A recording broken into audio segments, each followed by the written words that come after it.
Good morning. It is Monday. I'm coming back from grabbing some coffee and a croissant. This past weekend, Connor and I went backpacking with a couple of friends to Pictured Rocks. It's this place up in northern Michigan. It's about 6 hours from where we live, but it was stunning. I mean, we walked this trail along the coast, and there was just constantly these little scenic outpoints or outlooks where you could see the cliffs and the water, and oh my gosh, the water was a color I don't think I've ever seen. I mean, maybe in the ocean, like really far out, but it was just this beautiful, like teal cerulean color. I mean, it just looked like it was fake. And then when you had that compared to these white cliffs that were streaked with color and these changing deciduous trees mixed with some evergreens, oh, it was just honestly breathtaking. And so we did that for the past 3 days. I think we walked a total of like over 30 miles. And this was my first backpacking trip, so I was not used to carrying this big old backpack when I walk. I mean, I walk a lot, but this was a whole walking experience that I had not experienced before. So we drove back, we hiked back in Sunday. We spent some time in this little town surrounded by these mountains, and it was beautiful, and then drove back last night. So I am exhausted. I was planning on taking this whole day off just to read and to relax because my feet have never felt so sore. After we got back, I took off my boots, I put on some Crocs, I got out of the car, and I thought my feet would not function. I mean, they just hurt so bad. This might be a sign I need new hiking boots, or that I'm just a wimp and can't walk. So I'm planning on taking most of today to just relax and read some really cozy books. I have the X Hex from Book of the Month that I'm planning on reading at some point.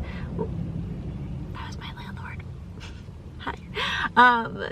So I think I'm gonna try to read that today. I'm just really feeling like cozying up in my cashmere sweater with the blanket and reading something that's heartwarming and delightful, and that's kind of what cozy mysteries are to me, or in this case a cozy romance. I will talk a little bit about cozy mysteries later on, I think, in this vlog, because I think they're a hidden gem. But anyways, I do have to work a little bit today from like 1 to 4 or so, but other than that, we're being lazy today and we're resting these weary old legs. So join me as we do that.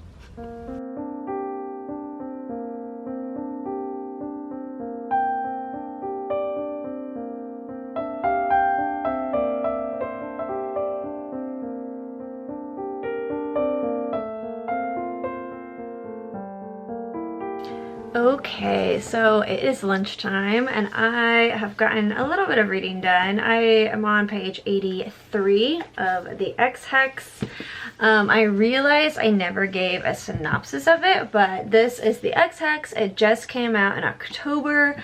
It's by Erin Sterling, who also goes by Rachel Hawkins, so you might have seen her books. I think it's The Wife Upstairs is pretty popular. It's a mystery book. She also read, I don't know if anyone also read it, the Hex Hall series back, I think they came out like early 2010s maybe, but it was a YA like Supernatural Academy series that I remember reading, so it was wild to me that she also wrote the X Hex, which I've just seen everywhere. But this book is a cozy romance. It is about a witch, Vivian, who after a 3-month passionate long relationship with this other witch, Reese? How do you say it? Rice or Reese? I'm gonna go with Reese. Maybe? Or Witch Boy. I'll go with Witch Boy. So after this tragic break off with Witch Boy, Vivian, who's just heartbroken and baby drunk, decides to put a curse on him with her cousin. And this is kind of for fun. She doesn't actually think it works or that they have the ability to curse him. But 9 years later, he comes back and they realize, oh, the hex might have worked and he might be cursed, which is having a trickle effect on the town that his ancestors founded. So they have to work together to kind of figure out this curse. Already this book is super light, it's fun, it's clearly not deep, and honestly for today where I just wanted to relax and not think of anything, this is being perfect. I also wanted to interrupt right now to show you the books I got this weekend. Before we did our backpacking trip, we stopped by Traverse City, and specifically this bookstore that we love. Their selection's just always so prime, and I always get a sale book there, which always tickles my feathers. So I did buy 3 books while I was there. The first book I got was The 10,000 Doors of January by Alex E. Harrow.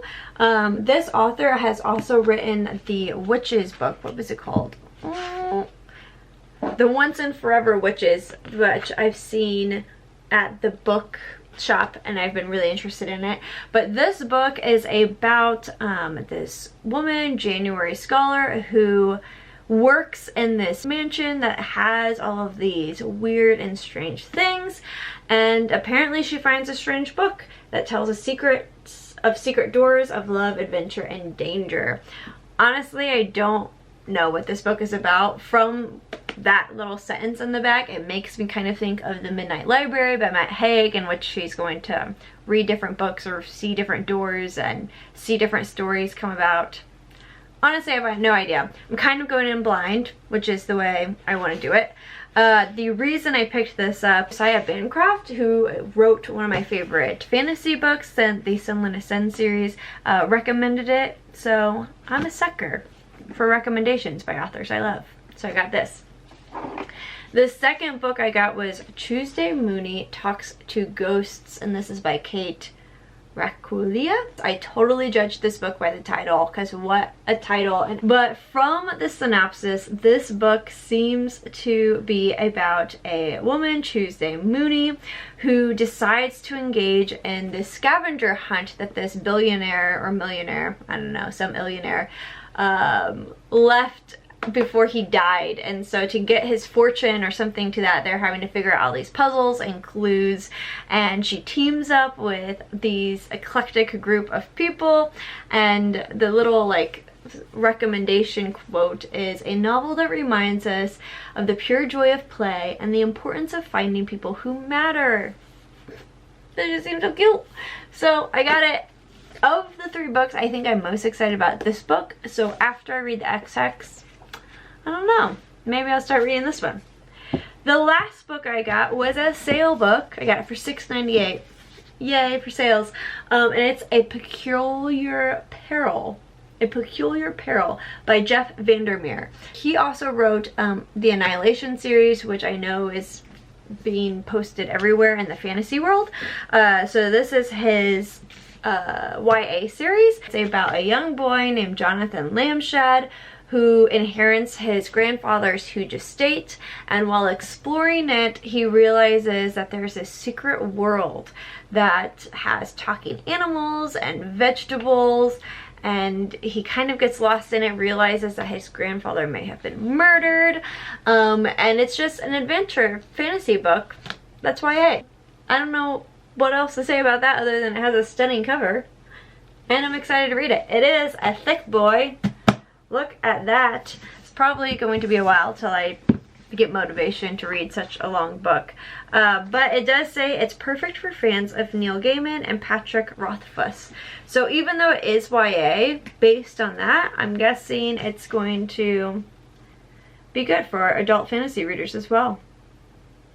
We'll see, won't we? But yeah, those are the 3 books I got, all kind of like in the same genre of fantasy, but almost light fantasy, I feel. Kind of like uplifting fantasy, if that's a genre. But it is about 2. I need to get some lunch, and I said I was going to prepare for my meeting start at 1, but clearly that did not happen, so I need to do that quite quickly. After the meeting, I'm planning on reading a little bit more. I need to go get things for dinner, so I'll check in with you soon.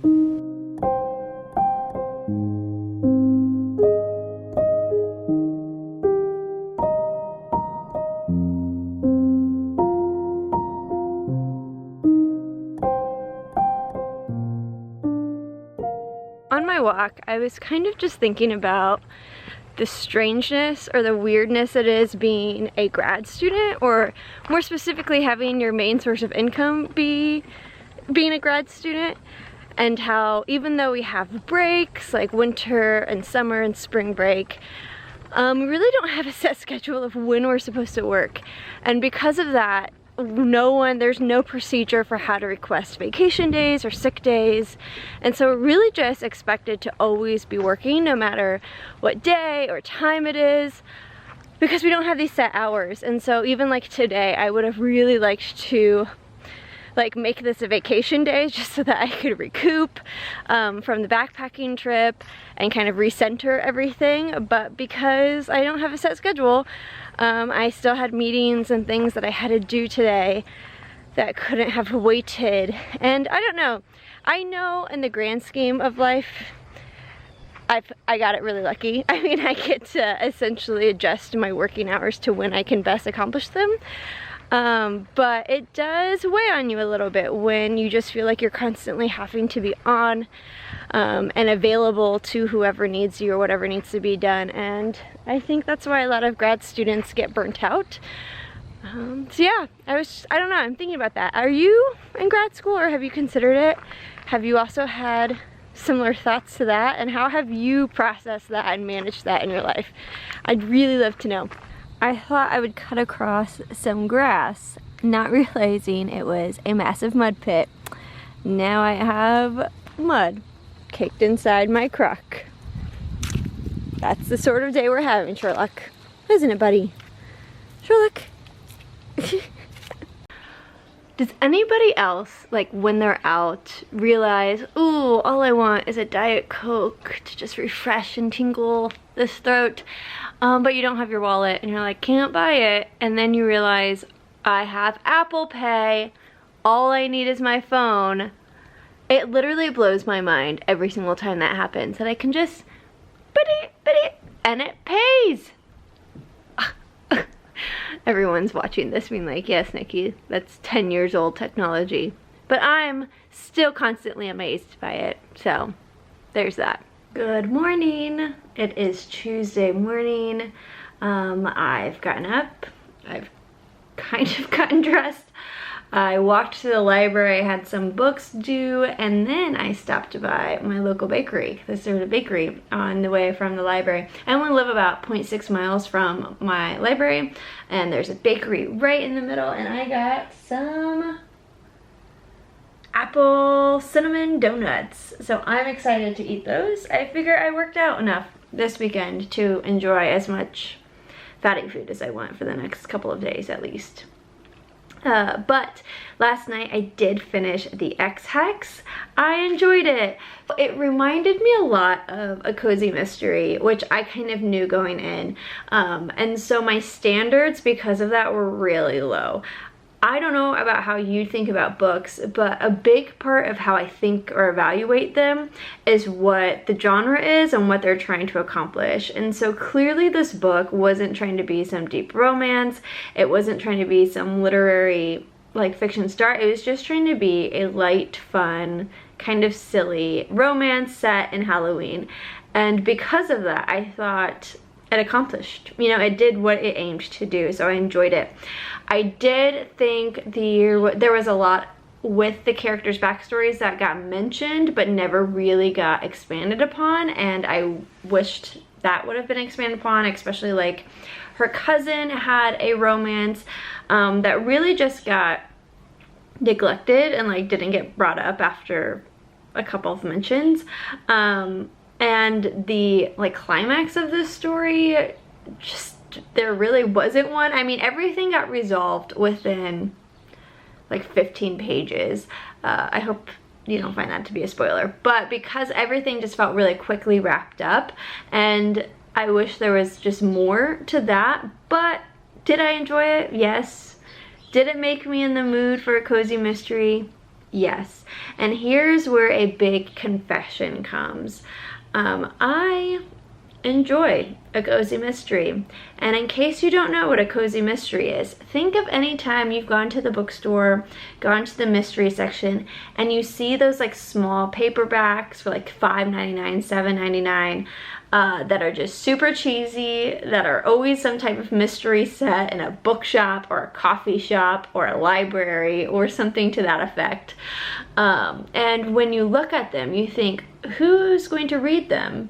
And in your head, you imagine some like old lady curled up in a shawl she knitted next to the fire with candles going everywhere and a cat curled around her legs. That's what you imagine, but what in reality is who read it, or who in reality reads it, is me. I read those. I don't even know why I picked it up. It's not something I think I would naturally have gravitated towards, but somehow I did. And now every now and then I just love a good cozy mystery. I even found some to show you, because not only do I read them, I own them. For example, we have Leslie Meyer's Halloween Murder. This is a duo of Trick or Treat Murder and Wicked Witch Murder. We have, this one's a good one. Connor bought this for me for like 3 years ago on my birthday. Crime and Poetry, a bookshop murder mystery. Oh yeah. We have Death by Coffee. Oh my gosh. A bookstore cafe mystery. And lastly, we have Stirring the Plot, a cookbook nook murder. Isn't that mysterious? And notice every single one of them, if you can, I need to hide my face, I think. Every one of them has a cat. Usually a black cat, but there's always a cat. I mean, even the cover of this one compiles 2 stories, has a cat. Cat people read cozy mysteries apparently, even though I'm not a cat person. But yeah, because I read the XX, now I'm just in the mood for something silly. I mean, cozy mysteries are the Hallmark Channel for readers, right? You know what's gonna happen. You know the characters are gonna be just like really cute and delightful. You know there might be a little like romance mixed in, but they're just light and they're not deep and they're mind-numbing, and nobody would consider it good, but you still read them because they're comforting and they make you feel cozy, right? They make you feel like things are ideal and your life can be ideal. Like you can have jack-o'-lanterns going down your porch even though they'll rot in 3 weeks. Yeah, so now I'm in the mood. I'm just in it. I think though, I was in between Death by Coffee and Stirring the Plot, but I think I'm gonna go with Stirring the Plot because it's set in Halloween. And like the little synopsis is, Halloween in Crystal Cove, California is a big deal involving a spooky soiree where the Winsome Witches, a fundraising group, gather to open up their purse strings and trade superstitions. But party magicians, fortune tellers, and herbalists are only the beginning of this recipe for disaster. There's a murder and they're trying to figure out who did it. There's also these, I just looked at this, like these recipes in the back to cook along with. And I thought about making one because I thought that'd be really cute to like make one as I'm reading it. But holy moly are these recipes elaborate. I don't know who Daryl Wood Gerber thinks she is, but she just believes we have all the space and time in the world to make these massive amount of ingredient filled desserts. I mean, like, just look at all those, just the ingredient list. Yeah, not gonna do that. I'm going to instead eat my donut and pretend I made that. But I'm gonna do that. Nobody's gonna care to follow along with me reading this because nobody probably reads cozy mysteries, but we're gonna do the thing anyways. It is a Tuesday, so it is a work day. I do have to work. I'm probably going to work until my meetings at 2 and 4 p.m. My 4 p.m. meeting's only an hour long, so after that I will be reading. I might take Sherlock on another walk. I want to cook the spaghetti that I was supposed to make yesterday, but instead ate pizza. And yeah, just make a lot of progress in the book, I think, is what I'm gonna do. I have a feeling this is actually not the first book in this series. but it's the only one I have, so we're going with it. Okay, check in soon.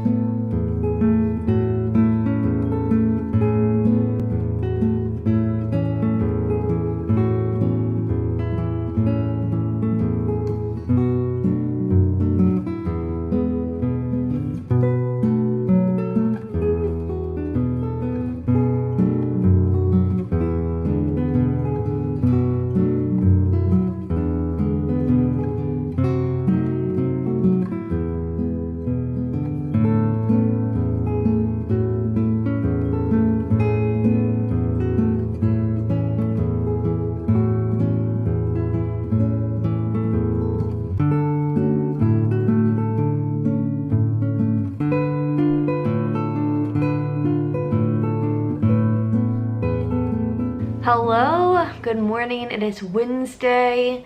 Last night I made the pasta. Yay. I took way too many photos of this cover just because it said stirring the pot and I was stirring the pot. But other than that, I worked a lot. I did get some reading in, so I try to go to bed by midnight just because it's a nice, I don't know, is anyone else like that? They like to go to bed at midnight so they know how much sleep they got based on when they wake up. I tried to start reading at 11:30 and just until I fell asleep, so I only got to chapter 4 of Stirring the Plot, page 31, and oh my gosh, already it's this book just so silly. It's just such a silly, ridiculous book. I've been marking pages that I just find ridiculously ridiculous. For example, on page 16 it says, daring, right. Red and I had kissed briefly. I'd cut that short. Not because I wasn't attracted to him. I was, totally. The man created more heat in me than a steam engine. Whoop, whoop. But I wasn't ready for a deeper relationship yet. Like, it literally says, whoop, whoop. Wow. And I'm choosing to read this. No, I'm actually having a lot of fun with this. Like I said, you just have to go in this, or go into these type of books with the lowest of expectations. Like, just know they're not great writing and they're not going to blow your mind. I mean, go in thinking you're going to watch Hallmark or Disney, but Disney from like the 90s, not new Disney, because even new Disney might be a little bit too high of a standard. You just have to go in for comfort, pure and simple. And that's really what I need right now. Work is extremely stressful.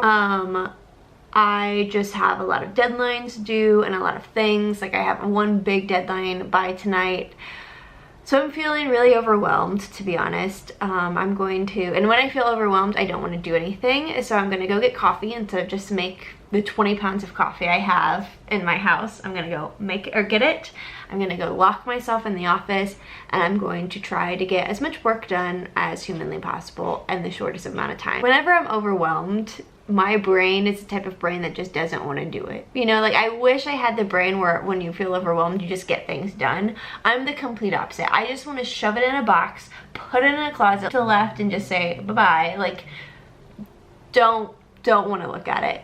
But I'm forcing myself to today because we are growing and we are tackling the day. That's all I got. I probably will end it today just so that I can edit it for tomorrow, but I will make sure to check back in to give some progress on this, and yeah. The line at Starbucks is massive and their lobby is closed, so I'm just waiting in this line. Should I go to a local coffee shop? Yes I should, but I'm already in this line and now I'm just having to sit with my guilt of feeling guilty for not just going to a local coffee shop. But as I'm here, I figured I would take some time to talk about a book that I also read during this vlog that I just never talked about because I had already started it this weekend and I had just finished it last night or the night before. But it came out yesterday, again, email, so I figured I would go ahead and just talk about it now. It's I Know You by Clara Mcgowan, and it's a mystery. She also wrote, I think it's The Other Wife.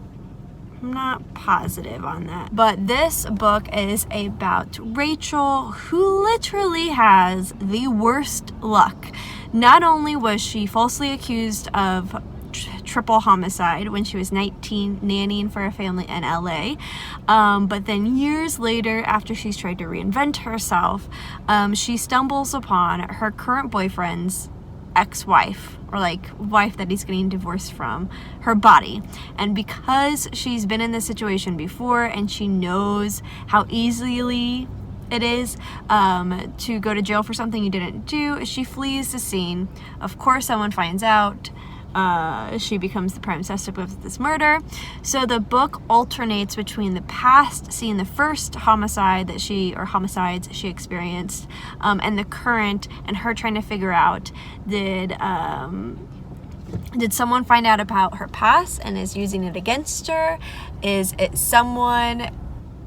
coincidence? Is it someone who is from her past but is trying to make sure that she gets the justice she deserved? We don't know. That's why we keep reading. I enjoyed this book. I thought it was a good mystery. I mean, I was reading it isolated in the middle of the woods in a very creepy setting, so for me that was kind of nice.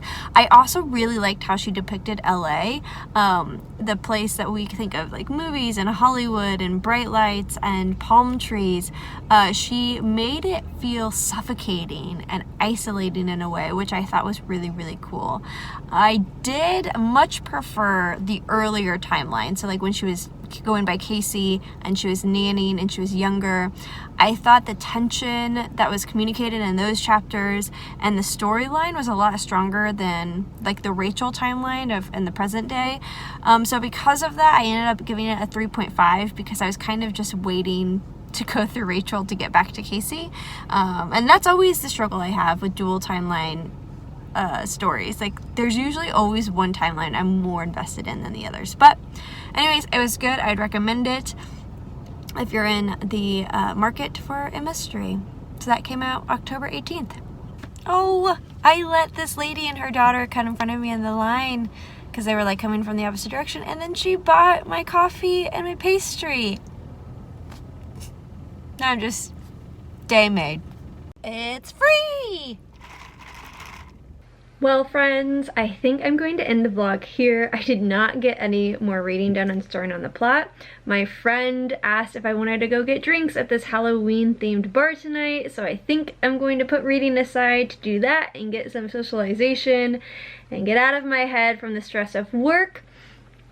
And I really don't want this vlog to go over 30 minutes, which I think we're already at. So I'm just gonna end it here. If you're still watching, thank you. Wow, that honestly blows my mind.